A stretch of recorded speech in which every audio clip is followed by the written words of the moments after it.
ஒரு சர்ச்சில் ஒரு அம்மா போயிட்டு ஃபாதர்கிட்ட கேட்டுது, ஃபாதர் கொஞ்சம் வீட்டுக்கு வாங்கன்னு. ஏன் அப்படின்னாங்க, எங்கள் வீட்டுக்காரர் சரியில்லை, ரொம்ப மோசமாயிட்டார், டெய்லி குடிக்கிறார், நீங்கள் கூட பார்த்துருப்பீங்களே சர்ச்சுக்கே வர்றதில்லை, வீட்லேயும் பிரார்த்தனை பண்ணுறதில்ல, வேலைக்கு போகிறதில்ல, நீங்கள் வந்து கொஞ்சம் புத்திமதி சொல்லுங்கள், அறிவுரை சொல்லுங்கள் அப்படின்னாரு. உடனே ஃபாதரு இப்போவே வரக்கூடாது, நீ போ நான் பார்த்துக்கிறேன்ட்டார். ஒரு வாரம் கழித்து ஃபாதரு நடந்து போயின்னுக்கிறாரு, நம்மால் வர்றார், யார் அந்த குடிக்கிறவர் எதிர்க்க வர்றார்.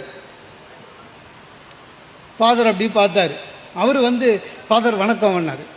வணக்கம் ஃபாதர், உங்ககிட்ட ஒரு சந்தேகம் கேட்கணும், சொல்லுப்பா என்னாரு. ஃபாதர் ஒன்றும் இல்லை, முட்டி வலி ஏன் வருது? ஃபாதர் நினச்சிட்டார், அடாடாடா இவனுக்கு ஏற்கனவே நம்ம அறிவுரை சொல்லணும்னு நினச்சிருந்தோம் இல்லையா, இவன் இப்போ வந்து அவனே மாட்டினான், விடக்கூடாது அவனு சொல்லிட்டு ஃபாதர் உடனே அறிவுரை அள்ளி வழங்கினார். என்னது முட்டி வலியா? யார் ஒழுங்காக பிரார்த்தனை செய்யவில்லையோ, யார் வேலைக்கு போகாமல் இருக்கிறானோ, யார் குடித்து கொண்டு இருக்கிறானோ, யார் தேவாலயத்துக்கு வர்றது இல்லையோ அவனுக்கு தான் முட்டி வலி வரும். சரி உனக்கு எவ்வளோ நாளாக முட்டி வலினாரு. அவனை முட்டி வலி எனக்குல ஃபாதர், காலையில் பேப்பர் பார்த்தேன், போப்பாண்டவருக்கு முட்டி வலின்னு போட்டு இருந்தது, அதான் ஏன்னு கேட்க வந்தேன், நீங்கள் சொன்னதில் தெரிஞ்சுக்கினேன், வணக்கம் அப்படின்ட்டு போயிட்டான். அதான் யாருக்கு அறிவுரை சொல்கிறதுன்னு இருக்குது சார். ஒரு குரு சிஷ்யங்கிட்ட சொன்னார், ஏண்டா நீ உன் ஒய்ஃபை கொண்டுட்டியாமேன்னு, நீங்கள் தானே சொன்னீங்க குரு வேணாம். நான் எங்கடா சொன்னேன், நீங்கள் தானே சொன்னீங்க அவன் பிரச்சனையை அவனே தீர்த்துக்கணும்னு தீர்த்துட்டேன்னா. இந்த மாதிரி எடுத்துக்கிறவன் இருக்கான். என் ஃப்ரெண்டு ஒருத்தர் இருக்கான் சார், பிரச்சனைன்னு சொன்னால் போதும் அவனுக்கு தெரிஞ்ச ஒன்று பேப்பர் போட்டுரு அப்படின்னா, அதாவது ரிசைன் பண்ணிடுன்னு அர்த்தம். அவன் இதுவரை 40 கம்பெனியில் வேலை செஞ்சுக்கிறான். இது இல்லை அறிவுரை. இப்போ நான் உங்களுக்கு அறிவுரைலாம் சொல்ல வரல, நீங்கள் ரொம்ப புத்திசாலிங்க, ரொம்ப புத்திசாலிங்கன்றதுனால தான் இந்த மாதிரி ஒரு நல்ல பெரிய கல்லூரியில் சேர்ந்துருக்கீங்க. அதனால உங்களுக்கு அறிவுரை இல்லை, ஒரு சின்ன வழிகாட்டுதல், அவ்வளோதான். அந்த நான் சொன்ன அரியர்ஸ் நான் ஸ்டாப் கைத்தட்டு அதை ஞாபகம் வச்சுக்கினே இருங்க.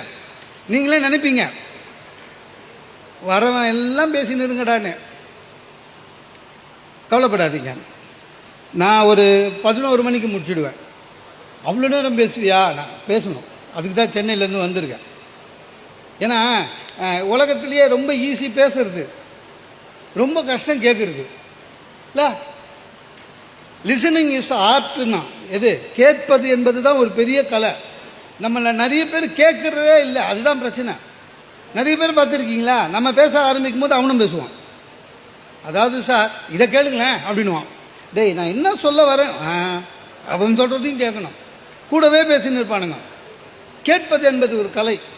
இந்த மாதிரி ஒரு யங்ஸ்டர்ஸு, அந்த மாதிரி ஒரு நல்ல ஆடியன்ஸ் இருக்கிற இடத்துல நல்ல பேச்சாளர் என்ன பண்ணோன்னா கரெக்ட் டைமுக்கு முடிக்கணும், சரியா? ஏன்னா உங்களுக்கும் பொறுமைன்னு ஒன்று இருக்குது. இந்த முதல் வயசில் உட்காந்துக்கிற தம்பி கரெக்டாக இப்போ தான் சொல்லு அப்படின்றப்பில், அதாவது எதுவானா ஒரு பேச்சாளர் பேசினா இந்த சார் இந்த மாதிரி யங்ஸ்டர்ஸ் நல்லா ரசித்தாங்க, உடனே இவருக்கு ரொம்ப மகிழ்ச்சி ஆயிடுச்சு. மகிழ்ச்சியாகி என்ன பண்ணார், நல்லா ரசிக்கிறான், இந்த மாதிரி ஆடியன்ஸ் இன்னொரு வாட்டி கிடைக்க மாட்டான்னு சொல்லிட்டு இன்னொரு 15 நிமிஷம் பேசினார். ஆடியன்ஸ் பசங்க கொஞ்சம் டென்ஷன் ஆனான், நல்லா ரசிக்கிறாங்களேன்னு இன்னொரு 15 நிமிஷம் பேசினார். முடிஞ்சு போச்சு. முதல் வரிசையில் உட்காந்த ஒரு பையன் நேரம் வந்து இங்கே நின்னான். இன்னும் இங்கேயே வந்துட்டா அப்படின்னாரு.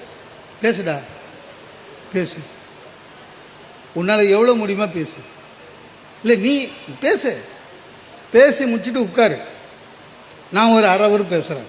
ஏன் உட்காந்து பாரியா தெரியும், முதுவலி, ஆளாளுக்கு 3/4 ஹவர் பேசினுக்கிறீங்க, அதனால் அதெல்லாம் நல்லா தெரியும்.